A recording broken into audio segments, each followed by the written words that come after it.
জানতাম না ভালোবেসে জেল যেতে হবে, ভালোবেসে বিয়ে করে তার জন্য জেল যেতে হবে, এটা আমার জানা ছিল না। তো এটা আমার অভিজ্ঞতা হয়ে গেল যে ভালো যখন বাঁচতে হবে তখন সঠিক লোককে বাঁচতে হবে, এমন লোককে ভালোবেসে না, যে তোমাকে জীবনের সবথেকে বড় শাস্তিগুলো দিবে। তা আমি সে এরকম একজনকে ভালোবেসেছিলাম, ভালোবেসে তাকে আমি বিয়ে করেছিলাম। আমি বাবা মার একমাত্র সন্তান। আমার বাবা খুব অবস্থাপন্ন, মানে খুব সচ্ছল অবস্থা আর কি। তো সেই হিসাবে আমি ভালোবেসেছিলাম যাকে, সেও কিন্তু একজন কোম্পানির ডিরেক্টর, ম্যানেজিং ডিরেক্টর, তারও নিজস্ব একটা কোম্পানি আছে। তো সেই হিসাবে আমার বাবার বিয়েতে কোনো আপত্তি ছিল না, বিয়েটা আমার বাবা মেনে নিয়েছিলেন। বিয়েটা হওয়ার পরে বেশ 6 মাস আমাদের ভালোই চলছিল। তারপরে আমি জানতাম না, আমার অগোচরে ওর অফিসে একজন কর্মচারী জয়েন করে। সেই মেয়েটি খুব স্মার্ট, আমিও স্মার্ট, কিন্তু মেয়েটিও স্মার্ট, জয়েন করে। তার সাথে তার একটা গোপনে ভালোবাসার সম্পর্ক হয়, আমি সেটা জানতাম না। এরপর একদিন আমাদের ঘরে পার্টি রাখা হয়, পার্টিতেও একজন বন্ধুকে নিয়ে আসে, সে আঁকতে ভালোবাসে, আর আমি ছিলাম আঁকার সবথেকে ভালো স্টুডেন্ট স্কুলে। তো আমি তার কাছে নতুন করে আবার আঁকাটা শেখার জন্য যাই, কিন্তু আমি এটা বুঝতে পারিনি যে এর মাঝে ওরা দুজন মিলে, আমার হাজব্যান্ড আর ওর ছেলেটা মিলে প্ল্যান করেছে যে আমাকে ফাঁসাবে। আমি ওর সাথে আঁকতে যাই, 2-4 দিন যাওয়ার পর ওর ছেলেটা একটা মানে একটা ক্যামেরাম্যান সেট করে, এবং কিছু অস্বাভাবিক দৃশ্য মানে ও নিজের থেকে করে শ্যুট করে, সেটা আমি বুঝতে পারি না। এবং সেই শ্যুটগুলো তার আগে আমাদের স্বামী স্ত্রীর মধ্যে মনোমালিন্য চলছিল, কোনো রকম সংসারটা টেনে চলছিল, কিন্তু আমরা বুঝতে দিইনি। এর মাঝে আমার মা বাবা আসবো বলেছিল, আমি ওদেরকে বলেছিলাম বাইরে যাব। তো সেই কারণে ওই ছবি শ্যুটগুলো, এরপরে আমাদের বিবাহবার্ষিকী পরে 3 বছরের, আমার বাবা বিবাহবার্ষিকীতে আমার হাজব্যান্ডকে একটা গাড়ি গিফট করে।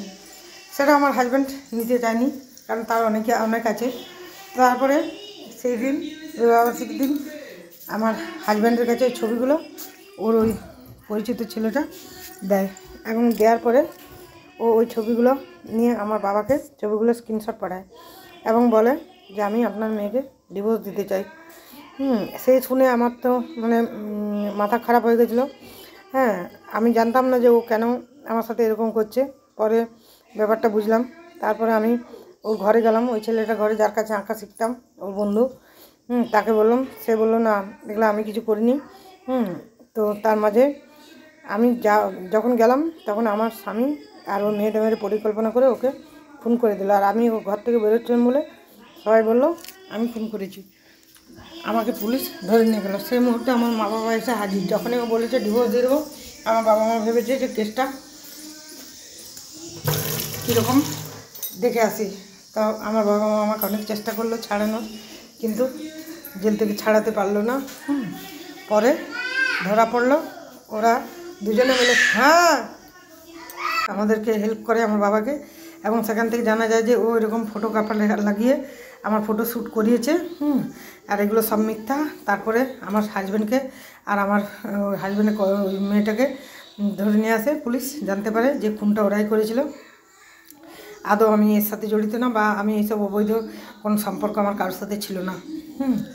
তো এই জন্য বলি, বিয়ে করতে হবে সবসময় ভালো ছেলে নির্ধারণ করে, যে ছেলেটা তোমাকে লাইফে অন্তত বড় বড় শাস্তি দেবে না, খাওয়া পড়ার অভাব থাক। সবাইকে বলি, আর গল্পটা যদি কারোর ভালো লাগে, তো অবশ্যই লাইক শেয়ার কমেন্ট করো। আর আজকে থেকে আমি প্রথম টেক্সট গল্প দিতে শুরু করছি, কন্টেন্ট মনিটাইজেশনের জন্য গল্প দিতে হবে তার জন্যে।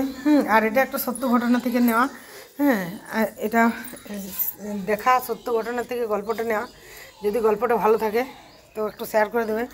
আর বলবো সবসময় যে ভালো ছেলে নির্ধারণ করে, মানে ভালোবাসলেও সেই ছেলেটাকে ঠিক সঠিক ছেলেটা নির্ধারণ করবে, তার টাকা পয়সাটা নির্ধারণ করো না। তাকে সঠিক নির্ধারণ করে বিয়ে করতে হবে। ছেলেটা যেমন তোমার সমস্ত কিছু সুখ দুঃখে, সমস্ত কিছু অপরাধে তোমার সাথে থাকে এবং সেগুলোকে বোঝার চেষ্টা করে, হ্যাঁ, উল্টে তোমাকে না এমন জালে ফাঁসিয়ে দেয় যে তুমি মৃত্যুর মুখে চলে যাবে।